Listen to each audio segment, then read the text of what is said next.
अगले दिन की आप ये सोचते हैं कि हो सकता है कि इंडिया गठबंधन की बैठक ले ले, एक बड़ी बैठक होती हुई नजर आए, क्योंकि बिहार में नीतीश कुमार नाराज हैं, पश्चिम बंगाल में ममता बनर्जी नाराज है। अगर यहाँ पर लोकसभा का चुनाव जीतना है तो पार्टियों के अलावा अगर देखा जाए न तो किसी मुद्दे पर सहमति अभी तक बन पाई है, न तो किसी रणनीति पर सहमति बन पाई है, न तो सीट शेयरिंग पर। और अगर उलट ही गई है पूरी तरह से। बंगाल में ममता बनर्जी पूरी तरह से दमखम दिखा रही है। तो कुल मिलाकर जो इंडी गठबंधन का जो सपना था एक तरीके से तमाम सारे दलों को मिलाकर। नमस्कार, नेक्स्ट 9 न्यूज देख रहे हैं आप और मैं हूं आपके साथ प्रज्ञा सिंह। स्वागत है आप सभी का मेरे खास प्रोग्राम सियासी पंचनामा में। प्रोग्राम की शुरुआत करने से पहले आप सभी को गणतंत्र दिवस की ढेरों शुभकामनाएं। और सवाल लगातार ये बन रहा है कि आखिरकार राहुल गांधी की भारत जोड़ो न्याय यात्रा अचानक क्यों रुक गई? जो यात्रा जिसे लेकर लगातार कांग्रेस कह रही थी कि चाहे आंधी आए, तूफान आए या फिर कोई भी आपदा आ जाए, लेकिन ये यात्रा नहीं रुकेगी। फिर आखिरकार क्यों इस यात्रा को खुद राहुल गांधी ने रोक दिया और अचानक दिल्ली आ गए? ये सवाल लगातार बन रहा है और न्यूज रूम में मौजूद अपने सहयोगियों से इस चीज को समझेंगे कि आखिरकार भारत जोड़ो न्याय यात्रा को अचानक क्यों रोक दिया गया। यहाँ पर सबसे पहले मेरे साथ हमारे सहयोगी अमन जी हैं और अमन जी से इस चीज को समझेंगे कि राहुल गांधी जो बार बार खुद कह रहे थे कि भारत जोड़ो न्याय यात्रा किसी के रोके नहीं रुकेगी, फिर आखिरकार अचानक क्यों इस यात्रा को खुद राहुल गांधी ने रोक दिया और वो दिल्ली आ गए हैं? इसके पीछे के आखिरकार कारण क्या है? देखिए बिल्कुल, और राहुल गांधी को लेकर जब से ये खबर सामने आई तब से चर्चाएं लगातार बन रही कि क्या जो आधी अधूरी कह सकते हैं यात्रा को छोड़कर आना सही था। देखिए बिल्कुल, और राहुल गांधी को लेकर अगर हम देखें तो उलझे हुए से नज़र आ रहे हैं, क्योंकि असम में जिस तरह से उनके साथ में बर्ताव हुआ, लगातार उनके खिलाफ जो माहौल बना, जिस तरह से यात्रा में जो कह सकते हैं अवरोध उत्पन्न किया गया, FIR तक दर्ज की गई। उसके बाद उनको ये भी कहा गया कि भाई आपको पकड़ा जाएगा। उसके बाद जब बंगाल आते हैं तो बंगाल आते आते पता ये चलता है कि ममता बनर्जी जो है कांग्रेस पार्टी के साथ में बंगाल के अंदर कोई गठबंधन नहीं करेंगी और अकेले दम पर चुनाव लड़ेंगी। तो इस तरह की तमाम सारी जब खबरें आने लगे, उसी बीच जब बिहार में भी आपने देखा कि लगातार जो राजनीतिक उथल पुथल थी वो होती हुई नजर आई, क्योंकि महागठबंधन लगभग वहाँ पर समाप्ति की ओर है। तो इस तरह की जो पॉलिटिकल कह सकते हैं उठापटक है, उसके बीच मुझे लगता है राहुल गांधी ने क्योंकि अब लगातार बिहार में भी उनकी यात्रा है, बंगाल में भी है, इसके अलावा तमाम हिंदी भाषी जो राज्य हैं उनमें भी यात्रा है। तो ऐसे में उन्होंने हो सकता है खुद को वक्त देने का जो है निर्णय किया हो कि 2 दिन अगर मुझे मिलेगा तो शायद और आगे की रणनीति जो है बेहतर तरीके से कर पाएंगे। क्योंकि आप देख रहे हैं लगातार जो राहुल गांधी हैं या जो इंडी गठबंधन है, उनके हाथ से तमाम सारे जो दल हैं वो खिसकते जा रहे हैं। आप पंजाब को देखें कि वहाँ पर आप आम आदमी पार्टी कहती है कि हम अकेले दम पर चुनाव लड़ेंगे। आप यूपी में देखते हैं वहाँ पर भी क्या यही जो है हाल नज़र आता है। बिहार में तो स्थिति उलट ही गई है पूरी तरह से। बंगाल में ममता बनर्जी पूरी तरह से दमखम दिखा रही है। तो कुल मिलाकर जो इंडी गठबंधन का जो सपना था एक तरीके से तमाम सारे दलों को मिलाकर कांग्रेस पार्टी का, मेरे ख्याल से वो चकनाचूर हो गया है। उसी को देखते हुए राहुल गांधी ने शायद ये सोचा हो कि 2 दिन अगर रेस्ट करता हूँ तो शायद आगे की जो रणनीति है उस पर बेहतर तरीके से काम कर पाऊँ।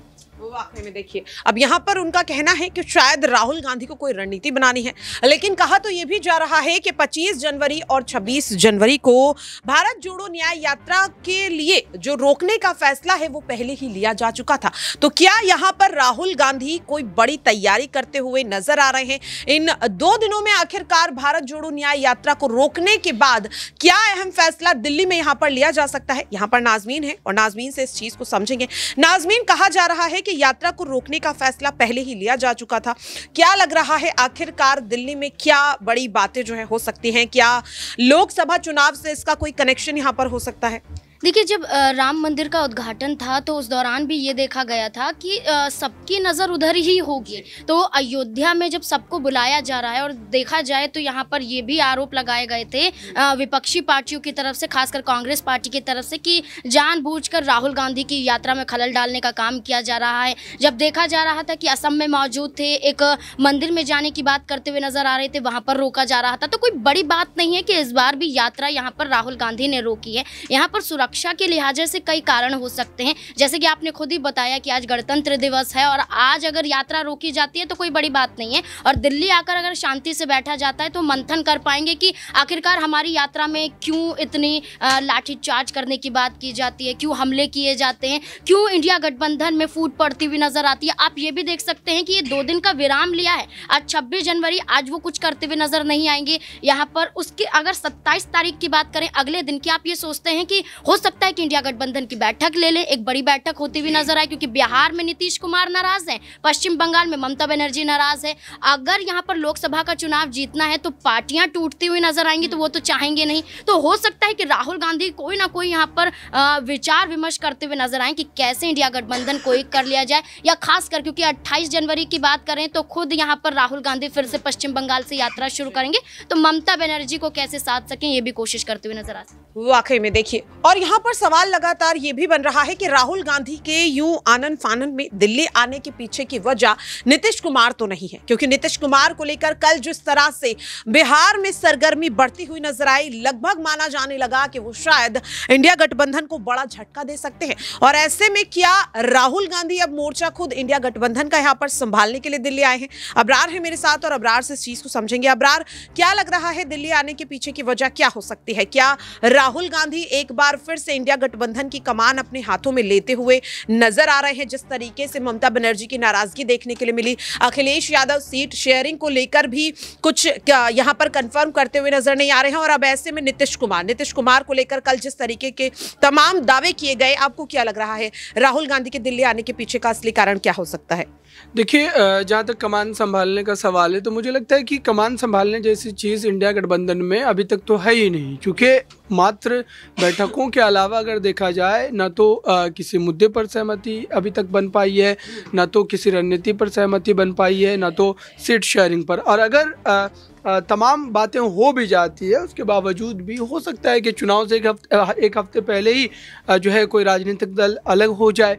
तो राहुल गांधी का जो नेतृत्व करने का जहाँ तक सवाल है, राहुल गांधी के नेतृत्व को लेकर के पहले से ममता बनर्जी की नाराज़गी हमने देखी, सोनिया गांधी के नेतृत्व को लेकर के जो उनके पुराने बयान हैं वो भी हम जानते हैं। तो नीतीश कुमार जो बीते कुछ दिनों में राजनीतिक हलचल पैदा किए हैं, या फिर मीडिया उस हलचल को और ज़्यादा बढ़ा चढ़ा करके दिखाने की कोशिश जो कर रहा है, इन तमाम खेल के पीछे कहीं ना कहीं जो है इंडिया गठबंधन को जो है कमज़ोर करने की कोशिश है। और जाहिर सी बात है कि इसमें मात्र ये खेल एक तरफा नहीं हो रहा है, बल्कि खुद जो इंडिया अलायंस के कई दल हैं उनके कई बयान आए, चाहे वो ममता बनर्जी का बयान हो या फिर भगवंत मान का बयान हो। इन्होंने जिस ढंग से इस पूरे मामले को लेकर के जो है सीट को लेकर के चुनाव लड़ने की जो बात कही कि वो अकेले अपने बलबूते पर चुनाव में उतरेंगे, तो जाहिर सी बात है कि जब आप अपने उस सिक्योर जोन में अकेले अपने दम पर चुनाव लड़ने की बात कर रहे हैं, तो जो तमाम अलग अलग पार्टियां हैं, अब उस अगर मामले में देखें तो JMM जो है वो झारखंड में अकेले चुनाव लड़ने की बात करेगी, जहां पर जो पार्टी मजबूत है वो अपने जो है अलग चुनाव लड़ने की बात करेगी। तो ऐसे में जो है साफ तौर पर ये जो है समझा जाना चाहिए कि ये गठबंधन किसी भी तरीके से सफल नहीं हो पाएगा जब तक सेक्रीफाइस करने की, त्यागने की जो है हिम्मत किसी भी दल में नहीं आएगा, तब तक ये गठबंधन जो है उस तरीके से सम्मानजनक जो है आंकड़े को कभी भी छू नहीं पाएगा। रोकना चाहूंगी और एक आखिरी सवाल लेना चाहूंगी कि अब तक माना जा रहा था कि इंडिया गठबंधन से प्रधानमंत्री उम्मीदवार के तौर पर या तो ममता बनर्जी को आगे किया जा सकता है या फिर नीतीश कुमार को आगे किया जा सकता है। अरविंद केजरीवाल और अखिलेश का भी नाम था, लेकिन यहाँ पर जिस तरीके से ममता बनर्जी और नीतीश कुमार को लेकर के कई चीजें सामने आई हैं, क्या इसके बाद अब माना जा सकता है कि राहुल गांधी, जिन्हें लेकर कांग्रेस बार बार दावा कर रही है कि उन्हें प्रधानमंत्री के उम्मीदवार के तौर पर आगे करना चाहिए, क्या इन तमाम चीजों को देखते हुए अब ये माना जा सकता है कि इंडिया गठबंधन राहुल के नाम पर मोहर लगा दे? देखिए, प्रधानमंत्री चेहरे की जहाँ तक बात है तो इंडिया गठबंधन में कोई भी चेहरा हो, किसी भी चेहरे को लेकर के अगर प्रधानमंत्री चेहरा बनाने की बात कही जाती है तो कहीं ना कहीं विरोध के सुर जो है वो ज़रूर दिखाई देंगे। तो इंडिया गठबंधन ये तय ही नहीं कर सकता है कि चुनाव से पहले प्रधानमंत्री का चेहरा कौन होगा। राहुल गांधी को लेकर के इतनी ज़्यादा बातचीत या इतनी ज़्यादा चर्चा इसलिए भी है चूँकि इस गठबंधन की सबसे बड़ी पार्टी है, उनके पास सबसे ज़्यादा सांसद है। तो जाहिर सी बात है गठबंधन का जो आप कह सकते हैं कि रूल या नियम जो होता है वो यही होता है कि जो पार्टी सबसे ज़्यादा सीटें जीत के आती है वो सबसे बड़े पद पर कहीं ना कहीं अपनी दावेदारी को ठोकती है। तो इस लिहाज से कांग्रेस पार्टी का दावा यहाँ पर मजबूत नजर आता है। तो उस वजह से राहुल गांधी को लेकर के प्रधानमंत्री बनाने की बात जो है वो चल रही है। जहाँ तक चुनाव से पहले PM फेस का ऐलान करने की बात या PM फेस पर सहमति की बात है तो ये बिल्कुल असंभव सी बात है, क्योंकि ममता बनर्जी खुद को जो है जो है विपक्ष का स्तंभ बताती है, शरद पवार खुद को बताते हैं, उद्धव ठाकरे जो है अलग अपना राह गलापते हैं, अरविंद केजरीवाल अपनी अलग ताकत दिखाते हैं। तो इस लिहाज से अगर देखा जाए तो इंडिया गठबंधन एक साथ कई मुद्दों पर सहमति बना करके चुनाव लड़ ले, यही बड़ी बात होगी, क्योंकि प्रधानमंत्री के चेहरे पर मुझे जहाँ तक लगता है सहमति कतई नहीं बन पाएगी और अब तो बिल्कुल उसकी आस भी कहीं ना कहीं खत्म होती नजर आती है। वाकई में देखिए, अब देखना काफी ज्यादा अहम रहेगा कि भारत जोड़ो न्याय यात्रा को यूं अचानक रोक कर दिल्ली पहुंचे राहुल गांधी, आखिरकार क्या अहम फैसला अब लिया जाएगा 2024 के लोकसभा चुनाव को लेकर, देखना काफी अहम रहेगा। फिलहाल के लिए मेरे खास प्रोग्राम सियासी पंचनामा में इतना ही। देश और दुनिया की तमाम अपडेट्स के लिए आप सभी बने रहिए नेक्स्ट 9 न्यूज के साथ।